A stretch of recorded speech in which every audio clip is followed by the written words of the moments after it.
पाठ 1 भाषा और व्याकरण, लैंग्वेज एंड ग्रामर। आदि मानव के समय में जब भाषा का विकास नहीं हुआ था, तब लोग अपने विचारों या भावों को इशारों द्वारा प्रकट करते थे। धीरे धीरे मनुष्य ने अपने विचारों को दूसरों तक पहुंचाने के लिए गुफाओं, चट्टानों, पत्थरों आदि पर कुछ संकेत और चिन्ह बनाने शुरू किए। बाद में इन्हीं संकेतों और चिन्हों से भाषा का विकास हुआ।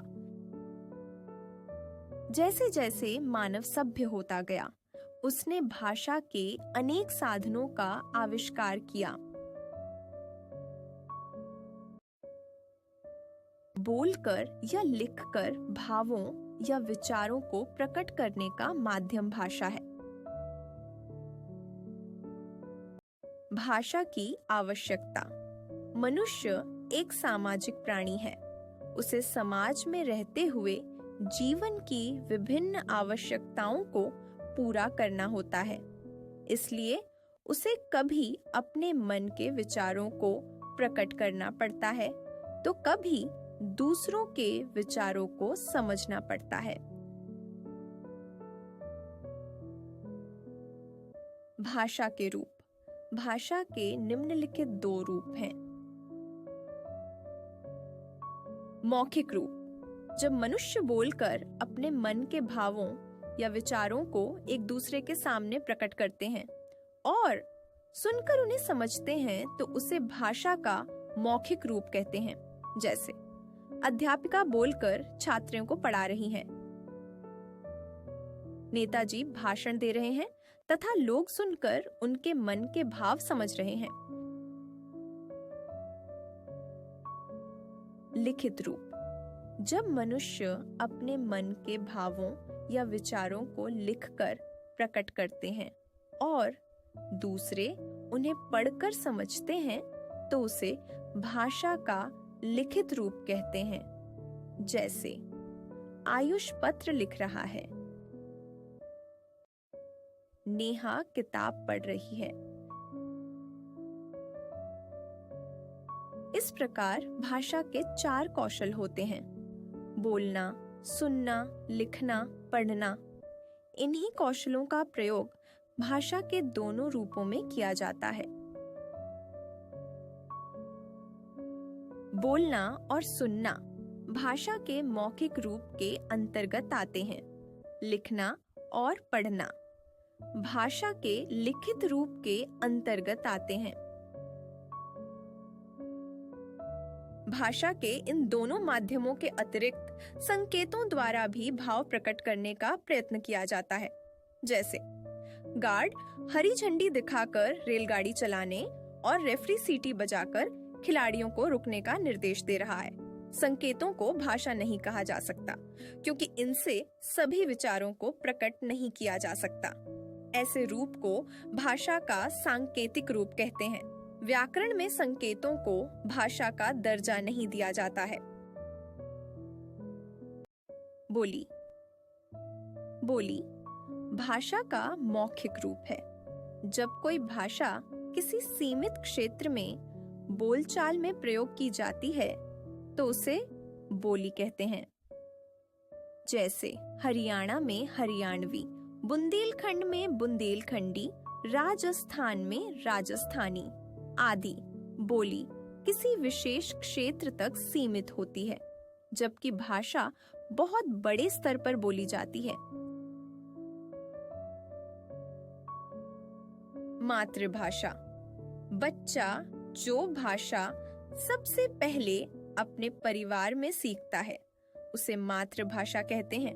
जैसे पंजाबी परिवार में पले बड़े बच्चे की मातृभाषा पंजाबी और केरल के परिवार के बच्चे की मातृभाषा मलयालम होती है।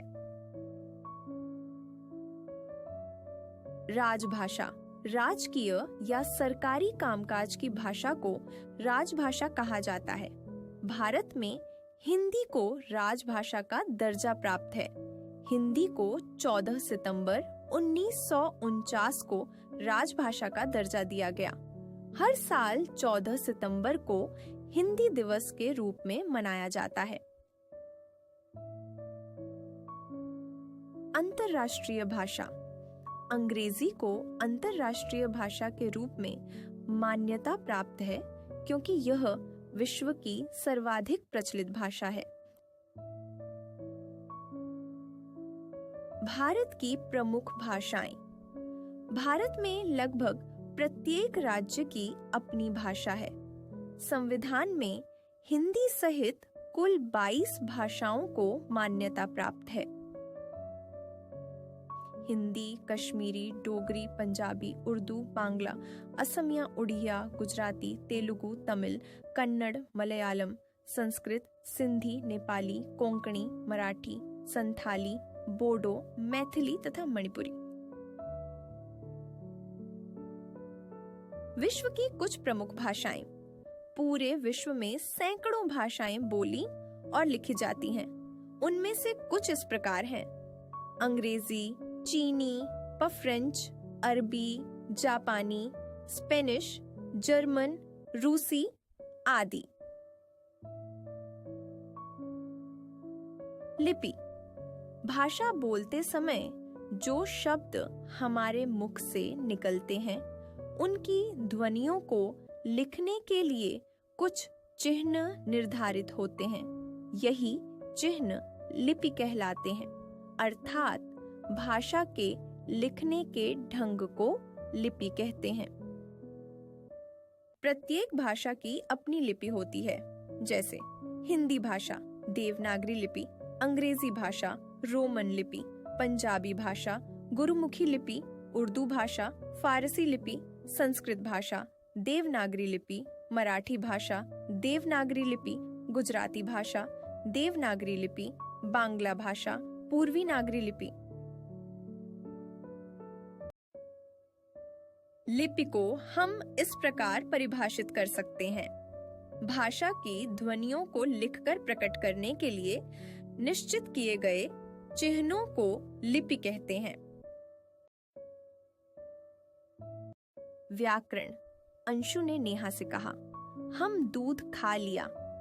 श्याम ने आयुष से कहा, मेरे को तंग मत कर। कमल ने कहा, मोर नाच रही है।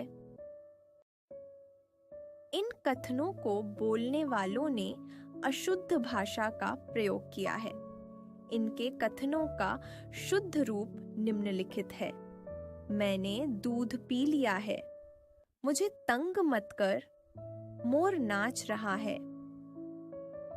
भाषा के शुद्ध रूप का ज्ञान व्याकरण द्वारा होता है।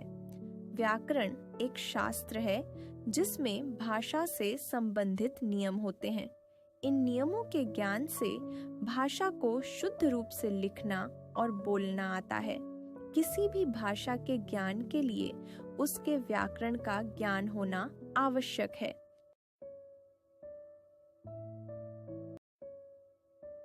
इस प्रकार हम कह सकते हैं कि व्याकरण वह शास्त्र है जिसकी सहायता से भाषा को शुद्ध रूप में लिखना, पढ़ना तथा बोलना आ जाता है।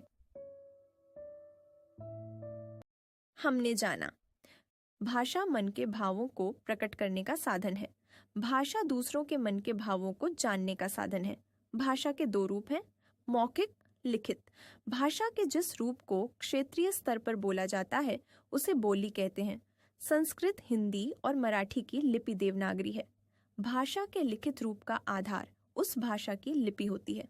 14 सितंबर 1949 को हिंदी भारत की राजभाषा बनी।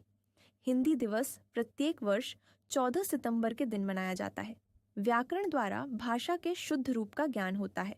भाषा को शुद्ध रूप में लिखना, पढ़ना और बोलना सिखाने वाला शास्त्र व्याकरण कहलाता है।